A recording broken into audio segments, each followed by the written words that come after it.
PCOS. PCOS. PCOS. PCOS. PCOS. PCOS. PCOS. PCOS stands for what? Polycystic ovarian syndrome. A lot of people are probably wondering what that is. It's actually a very common hormonal syndrome amongst women. It affects about 10% of the population actually. It's really quite common. It is a condition that can literally change your life. It makes your periods all out of whack, and I mean, for some people, not for everybody. From the ages of 14 to 19, I was on a permanent diet. And in those 5 years of jogging and salad hell, I gained 2 stone. I gained about 40 pounds, 40 to 50 pounds actually. The way that your body deals with food is really messed up, which is one of the main things that I deal with, and it is the most frustrating thing to try and work out what the hell to do with. It led to my eating disorder because I felt so hopeless. I felt like I had to go to the extreme. Jesus Christ, like I am fighting literally every fiber of my body just to look the way that I do. I was getting acne in places that I had never had acne before, like all over my back. I was getting a lot of hair like on my cheek.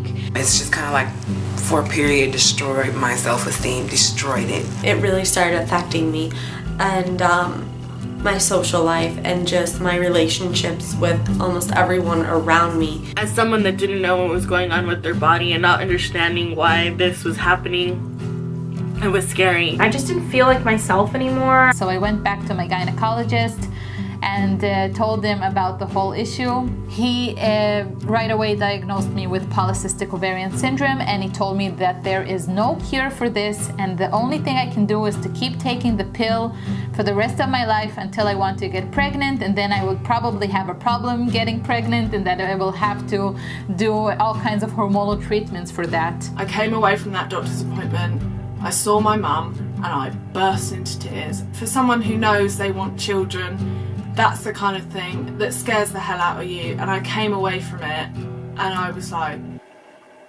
well, shit. I suddenly realised that this was kind of just gonna be a massive shadow over me for the rest of my life. To be honest, I was a little bit nervous to tell you that I had PCOS. I didn't want to tell him that. I remember thinking to myself, oh my God, there's something wrong with me. Which in my opinion, I feel anyone that has been diagnosed with PCOS, that's automatically what you think. Yeah. Like, oh my God, what did I do? I'm a living example of, hey, you can't have kids. Hey, you can't lose weight because you have this, you have polycystic ovarian syndrome.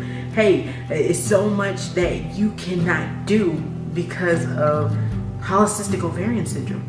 PCOS, as well as a lot of the other hormonal disorders and disruptions, are actually called in the medical world the thief of womanhood. I don't know why it's not being talked about if so many of us are suffering.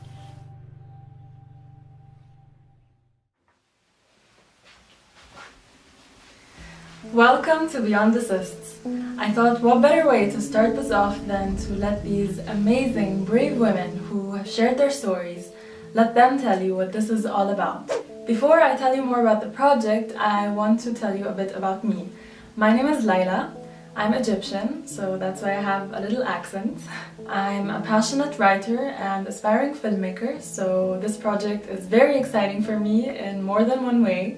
I am 22 years old as of last month, and as a birthday present for myself, I decided to finally stop putting off making this first video. And just to make it a bit more challenging, I decided to make it not wearing any makeup.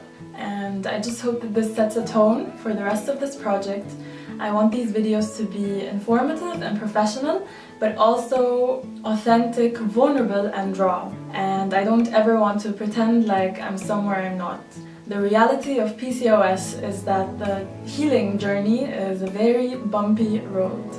So maybe a little backstory. I have suffered from moderate to severe acne since I was 12 years old.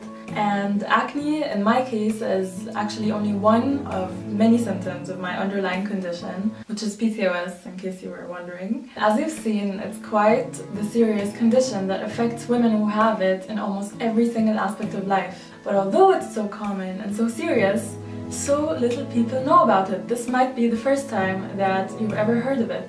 I know I hadn't heard of it before I got my diagnosis, and my friends also hadn't heard of it. There are doctors and health professionals who, if they are not specialized in women's health, they've also never heard of it. This lack of public recognition for PCOS means that it goes widely undetected, so a lot of women will have it and not know. I myself had many symptoms since I was 12 years old, but only got diagnosed when I turned 18. That's 6 years. Not knowing what I had made dealing with the symptoms so much harder. Up until my diagnosis, I genuinely thought there was something inherently wrong with me and with me alone, and I spent my teenage years obsessively trying to figure out what it was. The ignorance surrounding this condition really took away years of my youth, and it really affected my confidence and my mental and emotional health as a young girl. And I know that this is the experience of countless other women with PCOS. We are done fighting our battle in the dark. We are here, we are taking up space because we believe that, you know, despite all the negativity and all the dismissive, disrespectful butt heads we've had to deal with, we still believe that this ignorance can be reversed. Now, before I end this video, I just have one last message to anyone who's maybe watching this video but doesn't have PCOS. First of all, thank you so much. You are a very important viewer as well, and I'm so happy that you stuck around. And I just want you to know that this is not a cry for attention. You know, sisters are not really starving for sympathy. We don't want anyone's pity, we really don't. What we want is acknowledgement. You know, there's a difference. We want to feel seen. So we don't really want to hear like, "Aw, poor you," but we do want to hear, or it would be nice to hear from time to time, is like, "Damn, this sucks, and you are really strong for putting up with it and living with this," you know? Because we are, and we deserve respect and support. And what we've been getting so far, like mostly, is dismissal and disregard. And that just makes it so much harder, so it really needs to change. Alright, that's it for this video. Subscribe to my channel and join me on this epic journey. It's gonna be awesome.